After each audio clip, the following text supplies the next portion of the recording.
ಬೆಂಗಳೂರಿನಲ್ಲಿ BJP rebels meeting ಮುಕ್ತಾಯವಾಗಿದೆ. BJP rebels meeting ಮುಕ್ತಾಯ. ಸತತ 4 ಗಂಟೆಗಳ ತನಕ ಚರ್ಚೆ ಮಾಡಿದ್ದ ರೆಬೆಲ್ಸ್ ಮಾಜಿ ಸಂಸದ ಸಿದ್ದೇಶ್ವರ್ ಅವರ ನಿವಾಸದಲ್ಲಿ ನಡೆದಿದ್ದಂತಹ ಸಭೆಯಲ್ಲಿ ಯತ್ನಾಳ್ ಅವರ ಉಚ್ಚಾಟನೆಯ ಬಗ್ಗೆನೇ ಪ್ರಮುಖವಾಗಿ ನಾಯಕರು ಮಾತುಕತೆಯನ್ನು ನಡೆಸಿರುವುದು. ಹೈಕಮಾಂಡ್ ನಾಯಕರ ಭೇಟಿಗೆ ಬಿಜೆಪಿ ರೆಬೆಲ್ಸ್ ಪ್ಲಾನ್ ಅನ್ನು ಮಾಡಿಕೊಂಡಿದ್ದಾರೆ. ಬಸನಗೌಡ ಪಾಟೀಲ್ ಯತ್ನಾಳ್ ಅವರ ಉಚ್ಚಾಟನೆಗೆ ಸಂಬಂಧಪಟ್ಟಂತೆ ಹೈಕಮಾಂಡ್ಗೆ ಮನವಿಯನ್ನ ಸಲ್ಲಿಸಲಿದ್ದಾರೆ. ವರಿಷ್ಠರಿಗೆ ಎಲ್ಲರೂ ಕೂಡ ವೈಯಕ್ತಿಕವಾಗಿ ಮನವಿ ಮಾಡಿಕೊಳ್ಳುವ ಸಾಧ್ಯತೆ ಇದೆ. ಒಟ್ಟಾಗಿ ದೆಹಲಿಗೆ ಹೋಗುವ ಬಗ್ಗೆ ಈ ಒಂದು ಸಭೆಯಲ್ಲಿ ಚರ್ಚೆಯನ್ನ ಮಾಡಿ ನಿರ್ಧರಿಸಿದ್ದಾರೆ ಅನ್ನೋ ಮಾಹಿತಿ ಲಭ್ಯವಾಗ್ತಾ ಇದೆ.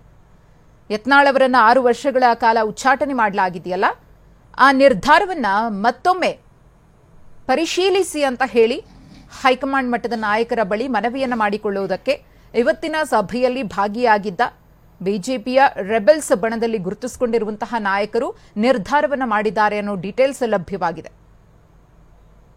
ಈಗಾಗಲೇ ಯತ್ನಾಳ್ ಅವರ ಉಚ್ಚಾಟನೆಗೆ ಸಂಬಂಧಪಟ್ಟಂತೆ ಪರ ವಿರೋಧದ ಚರ್ಚೆಯೂ ಕೂಡ ಬಿಜೆಪಿ ಪಾಳೆಯದಲ್ಲಿ ಜೋರಾಗಿ ನಡೀತಾ ಇದೆ.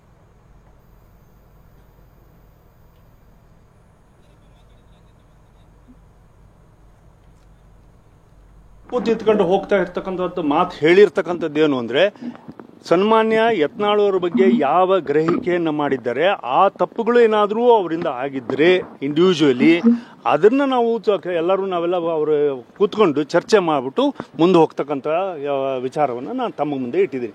ಅದರಲ್ಲಿ ನಮ್ಮ ವಿಚಾರ ಏನಿದೆ, ಬಿಜೆಪಿ ಪಕ್ಷ ಸಂಘಟನೆ, ಯಾಕಂದ್ರೆ ಅನೇಕ ವಿಚಾರಗಳನ್ನ ಇಲ್ಲಿ ಬಿಟ್ಟು ಹಾಕ್ಬಿಟ್ಟಿದ್ದಾರೆ.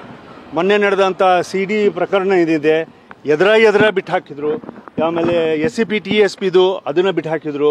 ಮೂಡಾದನ್ನ ನಮಗೆ ಲಾಜಿಕ್ ಎಂಡಿಗೆ ತಗೊಂಡು ಹೋಗೋದಕ್ಕೆ ಆಗಲಿಲ್ಲ. ಮತ್ತು ವಾಲ್ಮೀಕಿ SCP TSP ಅಂದರೆ ಅದು ವಾಲ್ಮೀಕಿ ಹಗರಣದ್ದು ಇದು ಮಾಡ್ಕೊಂಡ್ರು.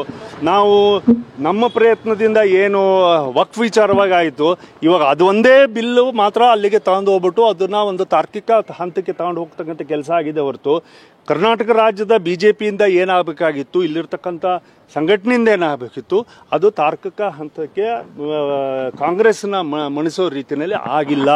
ಅದು ಆಗಬೇಕು ಅನ್ನೋದಕ್ಕೆ ನಾವು ವಿನಂತಿ ಮಾಡ್ಕೊಂಡಿದ್ವಿ. ಪಕ್ಷ ಸಂಘಟನೆಗೋಸ್ಕರನೇ ವಿನಂತಿ ಮಾಡ್ಕೊಂಡಿದ್ವಿ.